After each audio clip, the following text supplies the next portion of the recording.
Hello guys, প্রত্যেককে স্বাগতম জানাই আমার নতুন এই ভিডিওতে। অ্যাকচুয়ালি এখন আমি দাঁড়িয়ে আছি আমারই পাড়ার মধ্যে নতুন সূর্য ক্লাবের কাছে, যেখানে আপনারা দেখতে পাচ্ছেন এতগুলো বক্সের সেট আপ। এতগুলো বক্স আসার কারণ আজ আমাদের এখানে কালী পুজো আছে।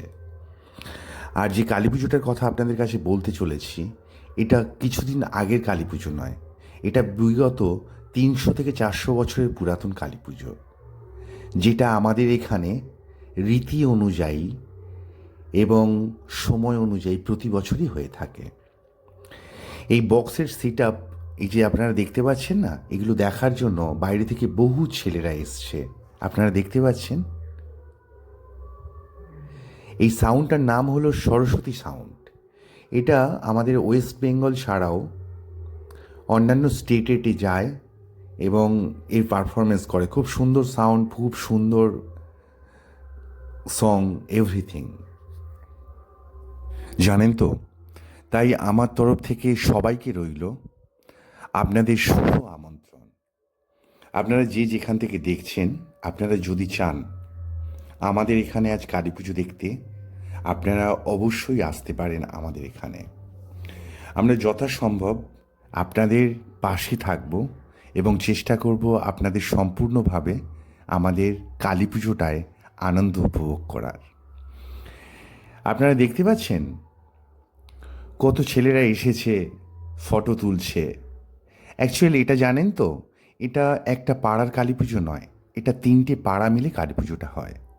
এই কালী পুজোতে একটা পাড়া থেকে ঠাকুরকে সুসজ্জিত করে তাকে নিয়ে যাওয়া হয় পজিশনের সাথে। মাঝের পাড়ায়তে তাকে প্রতিষ্ঠিত করা হয়। আজ সন্ধ্যাকালীন মাকে নিয়ে বের হওয়া হবে আর কি, উইথ পজিশনের সাথে।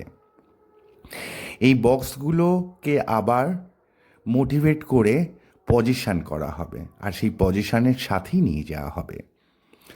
সমস্ত গ্রামবাসীরা, বাইরে থেকে যে সমস্ত ছেলে মেয়ে, বোন, দাদা দিদি এখানে আসে, সবাই খুব আনন্দ উপভোগ করে।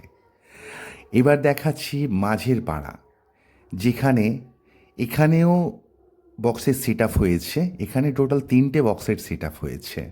আপনারা যে রাস্তা দিয়ে আমি যাচ্ছি, সামনে দেখতে পাচ্ছেন এটা আমাদের প্রাইমারি স্কুল, তার পেছনে রয়েছে হাই স্কুল। এটা পাশেই গ্রাউন্ড, রাস্তার পাশেই গ্রাউন্ড। এখানেই বক্সের সেট আপ আছে, আরেকটা বক্সের সেট আপ। এটারও খুব সুন্দর সাউন্ড, এটা আপনারা দেখতে পাচ্ছেন। এখানে সুন্দরভাবে সাজানো হয়েছে বক্সগুলোকে। সন্ধ্যাবেলায় সমস্ত ছেলেপুলেরা এখানে এনজয় করবে, ডান্স করবে, খুব আনন্দ করবে। প্রতি বছরই হয় আর কি। এটা অ্যাকচুয়াল তিথি অনুযায়ী হয়।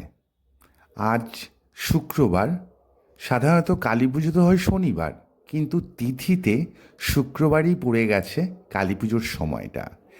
এই যে রাস্তাটা দেখতে পাচ্ছেন, এই রাস্তা ধরেই মাকে নিয়ে যাওয়া হবে। এই রাস্তা ধরে যে মাকে নিয়ে যাওয়া হবে সেটা ঘোড়ার গাড়িতে। আপনারা আমার সঙ্গে থাকুন। নেক্সট ভিডিওতে যখন মাকে ঘোড়ার গাড়িতে করে সন্ধ্যা নাগাদ আমরা সবাই মিলে আনন্দ করতে করতে নিয়ে যাব, আমি সেটাও চেষ্টা করব আপনাদের সামনে তুলে ধরার। আশা করি আপনাদের ভালোই লাগবে, কারণ মা যার কথা বলছি, যে মায়ের কথা বলছি, সে শুধু আমার মা নয়, সে সবার মা, সে সারা বিশ্বের মা। তো সবাই মায়ের আশীর্বাদ গ্রহণ করবেন, মাকে দর্শন করবেন, অবভিয়াসলি আপনাদের মন ভরে যাবে, এটাই আমার বিশ্বাস। এই রাস্তা দিয়েই ধীরে ধীরে নিয়ে যাওয়া হবে মাকে। আমি যে বলছিলাম না, যে যে পাড়ায়তে, যে পাড়ার মধ্যে মাকে প্রতিষ্ঠিত করা হবে, রাত্রেতে বসানো হবে, পূজা হবে সারা রাত ধরে, যে মন্দিরে, সেই মন্দিরের কাছেই আমি নিয়ে চলেছি আপনাদের। আমার সঙ্গে থাকুন এবং দেখতে থাকুন, আশা করি ভালো লাগবে। আমরা খুব কাছাকাছি এসে গেছি। অ্যাকচুয়াল এটা আমাদের পাড়াগা, জানেন তো। আমি আগেও বলেছিলাম আর এখনও বলছি, পাড়াগা হলো এমন একটা জায়গা যার মধ্যে রিয়ালিটি আছে, ভালোবাসা আছে, আন্তরিকতা আছে, সব আছে। তাই বলে যে শহরে নেই, আমি সে কথা বলতে চাইছি না। অবভিয়াসলি যে শহর আজ কলকাতা, তো কলকাতাও একদিন গ্রাম ছিল। তো তো আজ সে পরিবর্তন হয়ে শহর হয়েছে। তো তারও ইতিহাস গ্রামের সঙ্গেই জড়িত, গ্রামই তার উৎস। এই যে দেখতে পাচ্ছেন যেটা মন্দিরের কথা বলছিলাম, এই সেই মন্দির। মন্দিরটা সম্পূর্ণ ফাঁকা, সামনে প্যান্ডেল করা হয়েছে সুন্দরভাবে।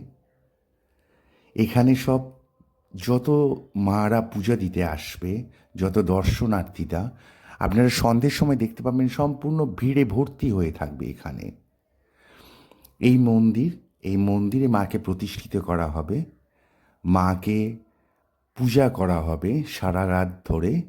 তার পরের দিনই সকালবেলা মাকে আবার বিসর্জনের পথে নিয়ে যাওয়া হবে। এটাই হলো আমাদের কালী পুজোর রীতিনীতি।